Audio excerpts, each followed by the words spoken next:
race fans, it's Byrnes here from Shamrock Racing, and today I wanted to share my story of how I actually got started in motorsport.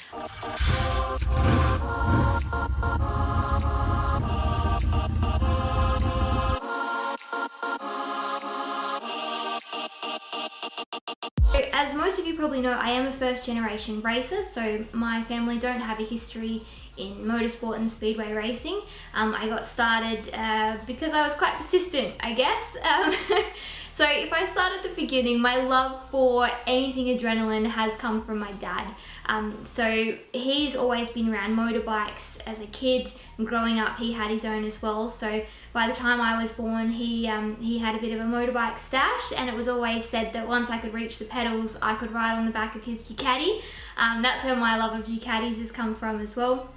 I don't own one yet, but it is on it's on the dream plan that one day I will get one. But anyway, so I got my first motorbike when I was around 5 or 6, and so me and Dad used to drive around or ride around the back streets in Kalgoorlie, the back lanes, before going to the old rubbish tip behind the cemetery.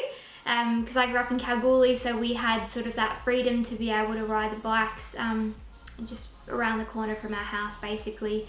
From there, I did grow tall enough and I got to go on the back of Dad's Ducati finally, and that's kind of where it all just sort of kept building. That I've always been quite small, so I've liked the idea of doing things that are a bit out of the ordinary and you know, exceed people's expectations. It's really easy to look at me and think, oh, you know, she's very petite, and what comes with that is vulnerability and things like that. But it's like, no, what comes with me is strength, determination, and grit. That I'm in these sports that are male dominated. I mean, that's not why I do it.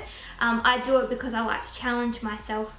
But yeah, by the time I was in primary school, we were going to the local speedway, you know, pretty much every time it was on, so like a couple times a month.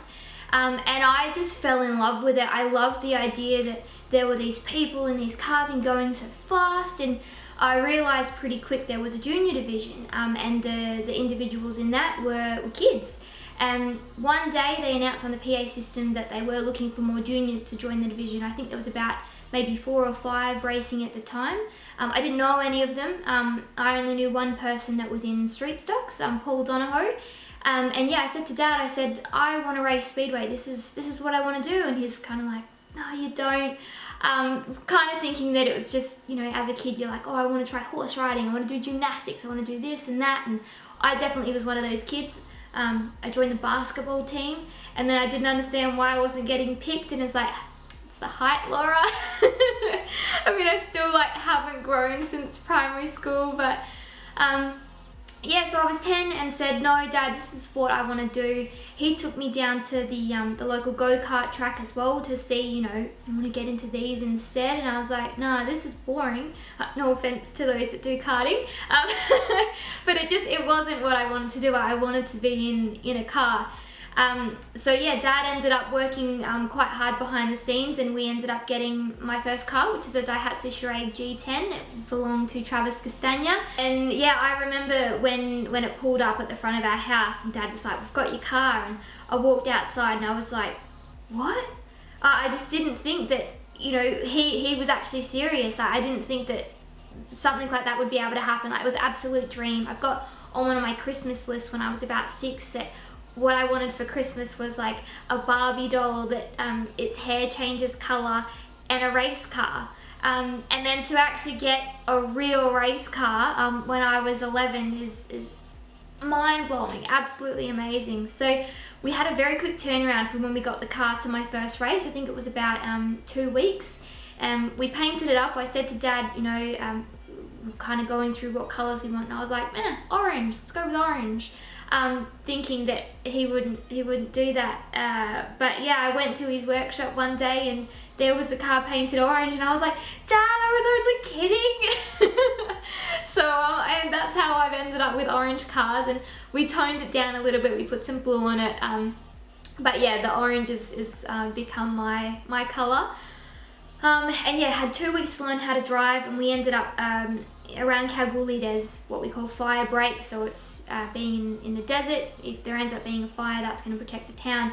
and yeah, we were out there in Dad's Toyota PC Troop Carrier, and that was the only manual car we had at the time, so I'm sitting on a bag of fertilizer going through the gears, and that was rough, but I learned how to do it, and we got the car and then had a few runs, and then it was my first race meeting, and I was so nervous. I remember like waiting on the dummy grid, and I mean, I still get the same nerves when I'm waiting on the dummy grid, but I remember there and I was like, you know, could I win this? And I kept being like, you know, I can do it, like I can definitely go out there and be fast.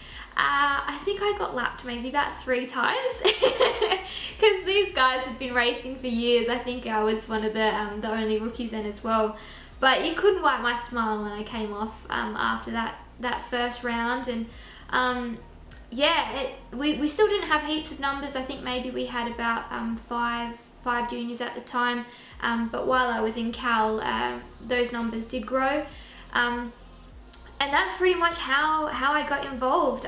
It's been quite a journey. I know when I started, I was always a little bit worried of not coming from a racing family, and in Cal at the time we did have really strong racing family names, and you know, they know what they're doing. They've been around here for ages, and then there's sort of me rolling up being like, which way do I wear my undergarments? Like, is it the tag on the outside or the inside? Like, it's just things like that you don't really know, and like, where do I go for scrutineering? But I was really lucky that I did know some people. I knew the Donahos and also the Parks family. They had, or the mum raced there, and so that was also someone that I was able to look up to when I was just starting out at 11.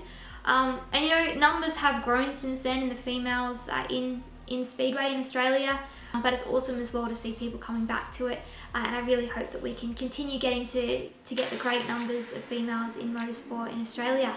But if you have any other questions of how I got started in racing, please let me know. I'm always very happy to share my story. Thank you guys. See you.